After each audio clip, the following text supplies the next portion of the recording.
జ్ఞానం, ధర్మం, సత్యం, చైతన్యం, ఆత్మశోధన.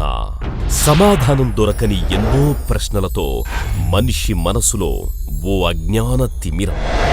ఆ అంధకారాన్ని పటాపంచలు చేసే కాంతిపుంజం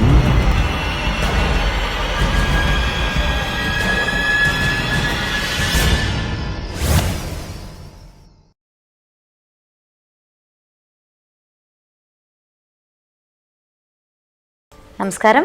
మరి ఈరోజు కూడా కొన్ని ఆధ్యాత్మిక చిక్కుముళ్లకు సమాధానాలు చెప్పడానికి మనతో పాటు ఉన్నారు శ్రీ వివేకానంద గారు. మరి వారిని అడిగి ఈ సమస్యలకు, సందేహాలకు సమాధానాలు ఏంటో తెలుసుకుందాం. నమస్కారం అండి. నమస్తే.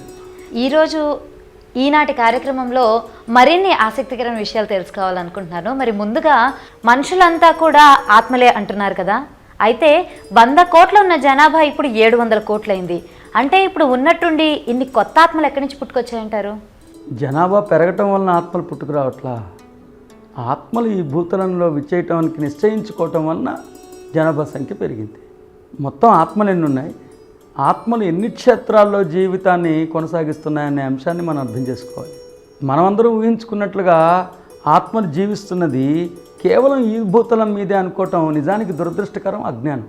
ఇంత విశాలమైన విశ్వంలో అనేక క్షేత్రాలు, అనేక గ్రహాలు ఉంటే, అనేక గ్రహాలు ఉన్న అనేక క్షేత్రాలు ఉన్న బిక్కుబిక్కుమంటూ 700 కోట్ల మంది మాత్రమే జీవిస్తున్నామంటారా? అది ఎంత దురదృష్టకరమో చూడండి. విశ్వం ఇంత విశాలంగా ఉన్నది. విశ్వంలో ఇన్ని పాలపుంతలు ఉన్నాయి, ఇన్ని క్షేత్రాలు ఉన్నాయి, ఇన్ని తలాలు ఉన్నాయి, ఇన్ని నక్షత్రాల మండలాలు ఉన్నాయి. వీటన్నిటిలో కేవలం ఈ భూతలం మీద మాత్రమే మానవుడు జీవిస్తున్నాడు అనుకోవటం నిజానికి దురదృష్టకరమే. 11.5 బిలియన్ల ప్లానెట్లో ఆత్మలు అద్భుతంగా జీవిస్తున్నాయి. అంటే మనం ఊహించుకున్నట్లుగా ఈ భూతలం మాత్రమే నివాస క్షేత్రం, మిగతా క్షేత్రాలని నిర్జీవంగా పడున్నాయన్నది పొరపాటు. మీరు విశ్వసించవచ్చు, విశ్వసించకపోవచ్చు. ఎందుకంటే మానవుడు ఊహకు మించిన సత్యం ఉన్నది. అంతేకాదు, అసలు ఎన్ని ఆత్మలు ఉన్నాయి, ఎన్ని వేల కోట్ల ఆత్మలు ఉన్నాయి, ఎన్ని కాంతి పుంజాలు ఉన్నాయి అన్నది ఎవరైనా మన అడిగితే, ఈ భూతలంలో ఎన్ని సముద్రాలు ఉన్నాయి, ఒక్కొక్క సముద్రంలో ఎన్ని ఇసుక రేణువులు ఉన్నాయి, ఈ ఇసుక రేణువులు అన్నీ కలిపితే దాన్ని 100తో హెచ్చవేసిన ఆ సంఖ్యను మనం కనుగొనలేము. ఆత్మల సంఖ్య కనిపెట్టేంత సంఖ్యని ఇంకా మానవుడు కనిపెట్టలా. ఆత్మల సంఖ్యని కొలవగలిగే అంకెల్ని ఇంకా మానవుడు కనుగొనలేదు. మరి 11.5 బిలియన్ ప్లానెట్లు అంటున్నారు, అందులో ఇంకా కోటాను కోట్ల జీవరాశులు అంటున్నారు కదా. మరి అనేక క్షేత్రాల్లో ఎన్నో ఆత్మలు జీవిస్తున్నాయి అంటున్నారు కదా. అయితే విజ్ఞాన శాస్త్రం ఇంకా అవన్నీ ధృవీకరించలేదు కదా. మరి దాన్ని ఎలా నమ్మాలంటారు? అవును, నేను అంగీకరిస్తా. ఇంకా విజ్ఞాన శాస్త్రం ధృవీకరించలేదు. కానీ విజ్ఞాన శాస్త్రం ధృవీకరించినదే నేను నమ్ముతాను, విజ్ఞాన శాస్త్రం ధృవీకరించింది నేను నమ్మను అని అనుకోవటం సరైన అభిప్రాయం కాదు.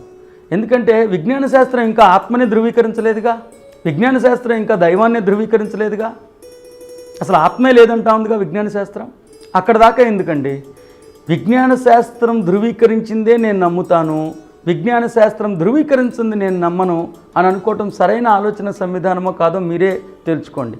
ఇవాళ విజ్ఞాన శాస్త్రం అనేక అద్భుతాలని ఆవిష్కరించింది. ఇవాళ విజ్ఞాన శాస్త్రం ఆవిష్కరించిన సత్యాలన్నీ విజ్ఞాన శాస్త్రం ఆవిష్కరించిన తర్వాత అస్తిత్వంలో పుట్టుకొచ్చాయా, లేకపోతే అవి అస్తిత్వంలో ఎప్పటి నుంచో కొనసాగుతుంటే ఎప్పటికో విజ్ఞాన శాస్త్రం కనిపెట్టిందా?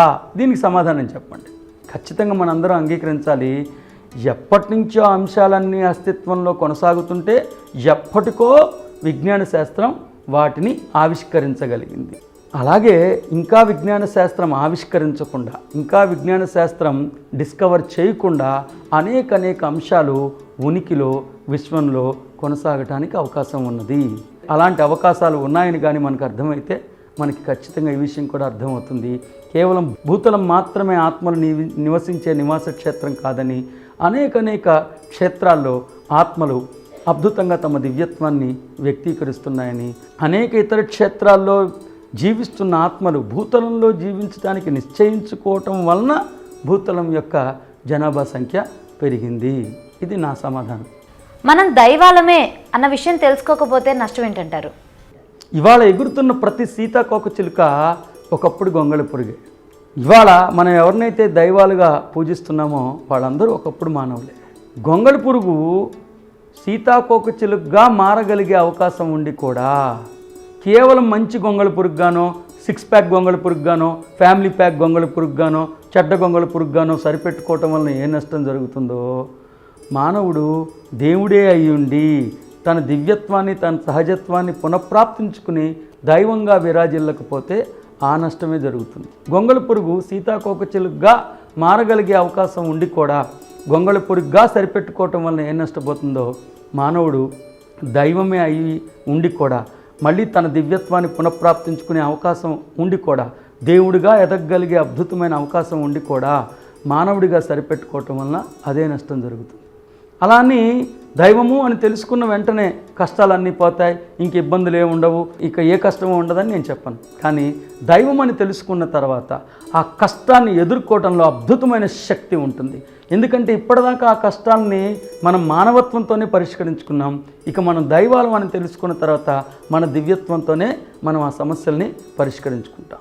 మనందరం కూడా జంతుజాలం నుంచే పుట్టామని, జంతుజాలంలో మనం జీవిస్తున్నప్పుడు అప్పుడు చేసుకున్న పుణ్య ఫలితంగానే మానవ జన్మ చిట్ట చివరిగా లభించిందని, ఈ జన్మలో ఒకవేళ పాపం చేస్తే కనుక తిరిగి జంతువులుగా పుడతామని అంటూ ఉంటారు కదా, దానికి మీరేమంటారు?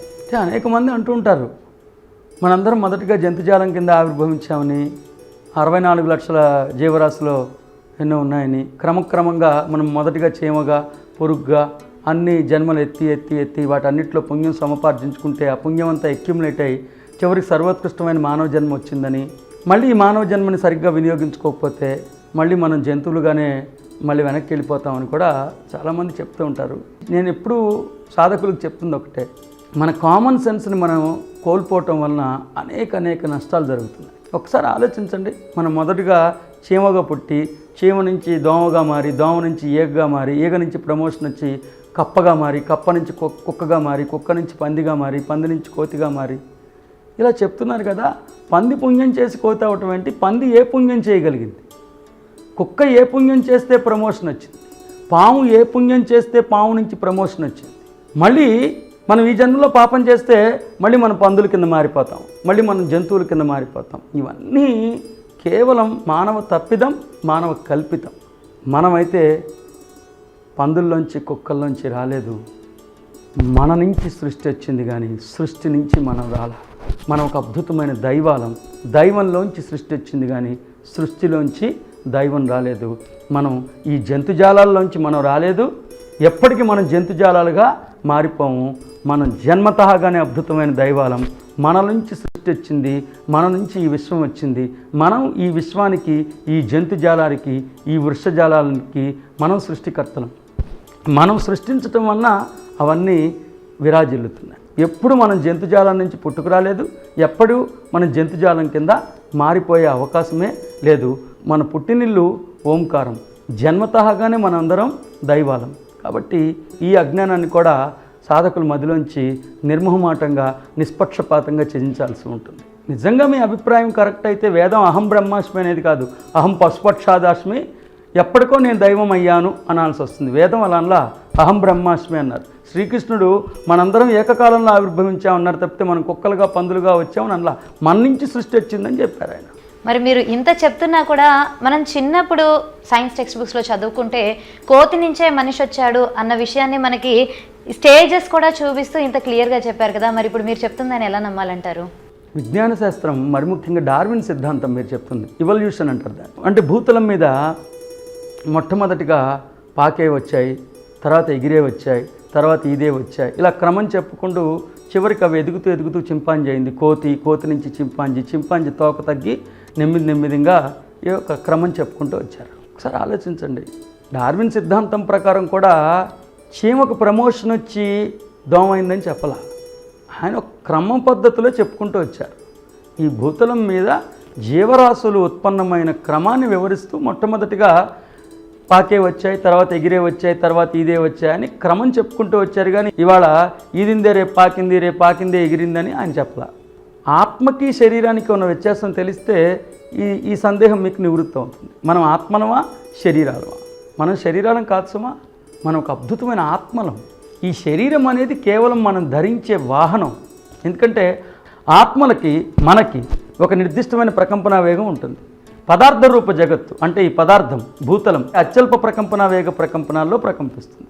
సర్వోత్కృష్టమైన ప్రకంపన వేగ ప్రకంపనాలు సహజత్వంగా కలిగిన మనం భూతల ప్రకంపన వేగ ప్రకంపనాలు అంటే అత్యల్ప ప్రకంపన వేగ ప్రకంపనాల్లో ప్రకంపించాలంటే ఖచ్చితంగా ఒక వాహనం అవసరం ఉంటుంది. సో ఆత్మ తన ప్రకంపన వేగంలో తానుంటూ భూతల ప్రకంపన వేగ ప్రకంపనాల్లో ప్రకంపించడం కోసం ఏర్పాటు చేసుకున్న ఒక వెసులుబాటు, ఒక ఆలంబనం, ఒక ఉపకరణం, ఒక ఇన్స్ట్రుమెంటు ఈ శరీరం. కాబట్టి ఈ శరీరం కేవలం ఆత్మ ధరిస్తున్న వాహనం మాత్రమే. అందుకే సనాతన సాంప్రదాయంలో చైతన్యాన్ని విడిగా వాహనాన్ని విడిగా చూపించారు. మన వినాయకుడు చైతన్యం వేరు, మూషికం వాహనం. కాబట్టి ఎప్పటి నుంచో చైతన్యం విడిగా వాహనాన్ని విడిగా చూపిస్తున్నారు. మనకు అర్థం అవ్వాలి, మనం ఆత్మలం, ఈ శరీరం అనే వాహనాన్ని మనం ధరిస్తున్నాం. ఆయన చింపాంజీ లేదా ఈ తోక తగ్గటం అవన్నీ మన వాహనాల యొక్క ఇవల్యూషన్, మనం ధరించిన వాహనం యొక్క ఇవల్యూషన్ తప్ప అది ఆత్మ యొక్క ఇవల్యూషన్ కానే కాదు. ఆత్మ యొక్క ఇవల్యూషన్ వేరే, శరీరం యొక్క అంటే వాహనం యొక్క ఇవల్యూషన్ వేరే. మనం ఒక వాహనాన్ని వాడుకుంటూ ఉండేవాళ్ళం. ఒకప్పుడు మనం కారు దిగి ఇలా తిప్పుకుంటూ స్టార్ట్ చేసేవాడు. తర్వాత ఇగ్నిషన్కి వచ్చింది, తర్వాత ఇంకా ఇంకా ఇంకా డెవలప్మెంట్ వచ్చింది. అదంతా మన డెవలప్మెంట్ కాదు, మనం ధరిస్తున్న వాహనం యొక్క డెవలప్మెంట్. డార్విన్ సిద్ధాంతం మనం ధరిస్తున్న శరీరం అంటే మనం ధరిస్తున్న వాహనం యొక్క పరిణామక్రమం అయితే అవ్వచ్చు, కానీ అది మన పరిణామక్రమం కానే కాదు. మనందరం అద్భుతమైన ఆత్మలం.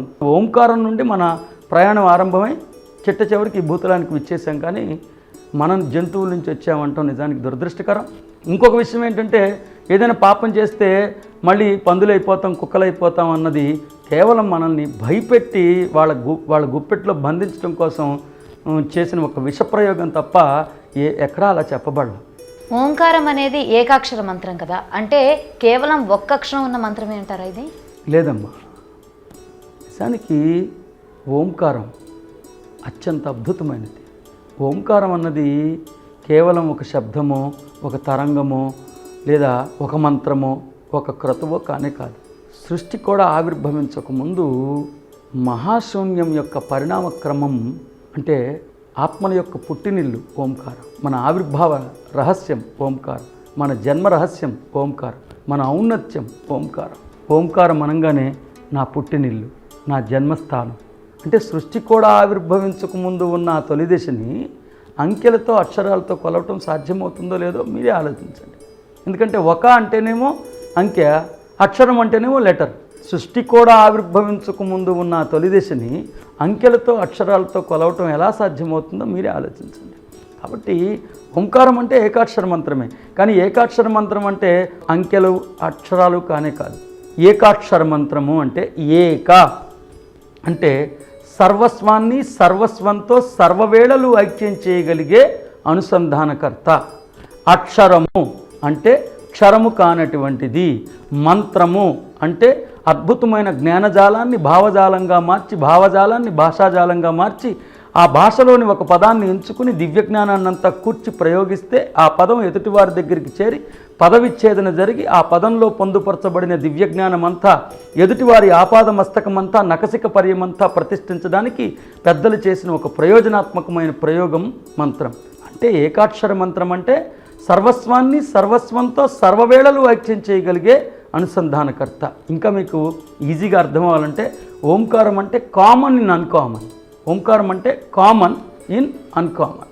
అనేక మంది ఋషీశ్వరులు, మహనీయులు అంతా కూడా ఓంకార మంత్రాన్ని జపిస్తూ ఉంటారు కదా, దాని పరమార్థం ఏంటంటారు? నిజానికి ఓంకారం అన్నది అత్యంత విశిష్టతతో కూడినటువంటి మంత్రం. అది మంత్రం అంటం కన్నా మన జన్మరహస్యాన్ని మళ్ళీ మనం పునఃప్రాప్తించుకోవటానికి చేసే ప్రయత్నము అని అనుకోవచ్చు, మన ఆవిర్భావ రహస్యం అని అనుకోవచ్చు. ఓంకారం ఒక మతపరమైన క్రతువో, ఒక శబ్దమో, ఒక తరంగమో కాదు, ఆత్మ యొక్క ఆవిర్భావ రహస్యం. ఓంకారం అంటే the evolution of the soul. ఆత్మ ఆవిర్భవించిన తర్వాత అనేక పరిణామ క్రమాలన్నింటినీ కలిపి పెద్దలు ఓంకారం అనే ఏకాక్షర మంత్రంలో పొందుపరిచి మానవాళికి అందించిన ఒక అద్భుతమైన ప్రయోజనాత్మకమైన ప్రయోగం అది. ఈ ఋషీశ్వరులందరూ, మహనీయులందరూ అవసరమైతే భౌతికమైన పదార్థ రూప జగత్తును త్యజించి కూడా ఆ ఓంకారం అనే ఏకాక్షర మంత్రాన్ని నిరంతరం జపిస్తూ పఠిస్తూ వాళ్ళ జీవితాన్ని గడిపిన అనేక మంది మహనీయులు మనకి ప్రామాణికంగా ఉన్నారు ఈ విషయంలో. కానీ వాళ్ళు ఏ చాదస్తం కొద్దీ అలా చేయలేదు సుమా. వాళ్ళు అలా చేయటంలో రిఫార్మేషన్ అంటారు. రీఫార్మేషన్ అంటే సంస్కరించుకోవటం. ఎప్పటిదాకా అయితే నేను అతి సాధారణమైన మానవుణ్ణి, మనిషిని, శరీరాన్ని, పదార్థాన్ని అని సరిపెట్టుకుంటూ జీవిస్తున్నామో అప్పటిదాకా ఓంకారం యొక్క మహత్యం తెలియదు. ఎప్పుడైతే నేను ఈ మనసు, బుద్ధి, శరీరాన్ని కాదు, నేను ఒక అద్భుతమైన ఆత్మని, ఈ శరీర ప్రాంగణంలో ప్రవేశించకముందు కూడా నేనున్నాను, ఈ శరీరాన్ని త్యజించిన తర్వాత కూడా నా అస్తిత్వం కొనసాగబోతుందన్న సత్యం అర్థమైపోయిందో అప్పటి నుంచి ఆత్మ ఎలా ఆవిర్భవించింది, ఎక్కడ ఆవిర్భవించింది, ఆత్మ ఆవిర్భావ రహస్యం ఏమిటి, దాన్నే స్వస్వరూప జ్ఞానము అంటారు. ఎప్పుడైతే ఆ జ్ఞానం అర్థమైపోయిందో, మన ఆవిర్భావ రహస్యం అర్థమైపోయిందో, ఇక అప్పటి నుంచి ఆ జ్ఞానాన్ని మస్తిష్కంలో అనుష్ఠానం చేసుకోవాలి. ఎందుకంటే మన మస్తిష్కంలో ఏదుందో దాన్నే మనం వ్యక్తీకరిస్తాం, అదే భౌతికమైన వాస్తవంగా జరుగుతుంది. ఇప్పుడు మీరు తెలుగు మాట్లాడగలుగుతున్నారు అంటే దాని అర్థం ఏంటి, మీ మస్తిష్క కణజాలాల్లో తెలుగు అనే జ్ఞానాన్ని మీరు ప్రతిష్ఠించారు కాబట్టి మీరు తెలుగు మాట్లాడగలుగుతున్నారు. మీరు కన్నడం అనే జ్ఞానాన్ని పెట్టుంటే కన్నడం మాట్లాడగలిగేవారు. మన మస్తిష్క క్షేత్రంలో ఇప్పటిదాకా నేను మానవుణ్ణి అన్న జ్ఞానాన్ని ప్రతిష్ఠించడం వలన మనం మానవత్వాన్ని వ్యక్తీకరిస్తున్నాం, మానవులుగానే ఉండిపోయాం. ఎప్పుడైతే నేను దైవాన్ని అని తెలుసుకున్నాను, ఎప్పుడైతే నేను ఆత్మని అని తెలుసుకున్నాను, నా ఆవిర్భావ రహస్యాన్ని నేను తెలుసుకుంటాను. తెలుసుకున్న వెంటనే ఆ ఆవిర్భావ రహస్యాన్ని మస్తిష్కంలో ప్రతిష్ఠించుకుంటాను. అంటే కేవలం మహాశూన్యం మాత్రమే విరాజిల్లుతూ ఆ శూన్యం స్వయంభూగా అంటే తనంతట తానుగానే స్పృహలోకి వచ్చి ఆ శూన్యం అంతర్ముఖుడవటం, అంతరంగంలోంచి దేదీప్యమానముగా వెలిగిపోయే దివ్య ప్రకాశం దర్శనమివ్వటం, అనేక కాంతిపుంజాలు ఆవిర్భవించటం, అంటే మన జన్మరహస్యాన్నంతా ఈ మస్తిష్క క్షేత్రంలో ప్రతిష్ఠించుకోవటానికి పెద్దలు నిరంతరం ఆ ఓంకార నాదాన్ని నినదించారు. ఓంకారాన్ని నినదించటం అంటే మానవత్వాన్ని నిలదీస్తూ దివ్యత్వాన్ని నినదించే దివ్యనాదం, నినాదం ఓంకారం. ఓంకారం జపించటం అంటే లేదు నేను అతి సాధారణమైన మానవుణ్ణి, మనిషిని, శరీరాన్ని, పదార్థాన్ని కాదు, అసాధారణమైన దేవదేవుణ్ణి, అద్భుతమైన దైవాన్ని, స్వయంభూగానే ఆవిర్భవించాను, శాశ్వతుడిగానే కొనసాగుతున్నాను, సార్వభౌమంతుడిగానే విరాజిల్లుతున్నాను, సృజనాత్మకతనే దివ్య వారసత్వాన్ని జన్మతహాగానే పుణికిపుచ్చుకున్నాను, అహం బ్రహ్మాస్మి, తత్వమసి, అయమాత్మ బ్రహ్మ, ప్రజ్ఞానం బ్రహ్మ అన్న వేద వాంగ్మూలాలన్నిటి ఫలితమే మన ఆవిర్భావ రహస్యం. ఓంకార జ్ఞానాన్ని ఒక్కసారి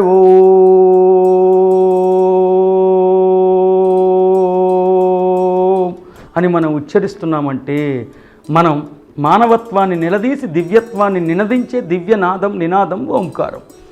ఎందుకంటే మన మస్తిష్కంలో ఏ జ్ఞానం ప్రతిష్ఠించుకుంటామో దాన్నే మనం వ్యక్తీకరిస్తాం, అదే భౌతికమైన వాస్తవంగా రూపుదిద్దుకుంటుంది.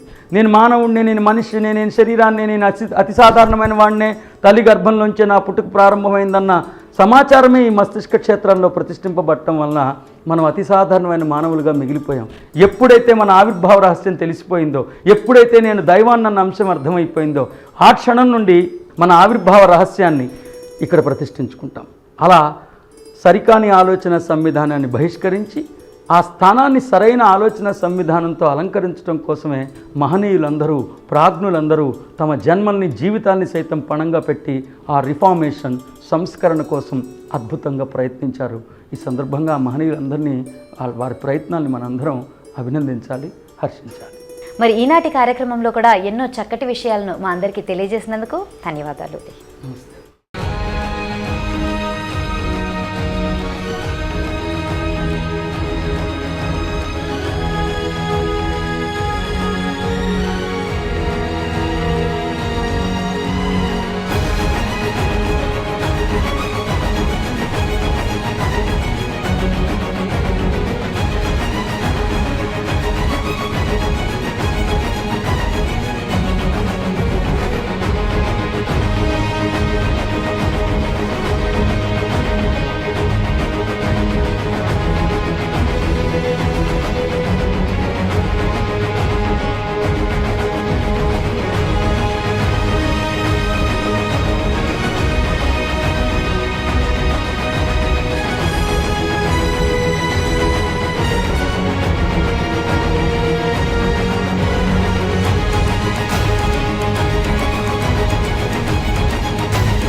శ్రీ వివేకానంద గారిచే నిర్వహించబడుతున్న శిక్షణా తరగతులు విజయవాడ, ఏలూరు, రాజమండ్రి, హైదరాబాద్, రాయవరం, ఖమ్మం, తిరుపతి, కాకినాడ, గుంటూరు, అమలాపురం, వరంగల్, సూర్యాపేట, కోదాడ, ముంబై. మీరు సంప్రదించాల్సిన ఫోన్ నంబర్ 9848258366.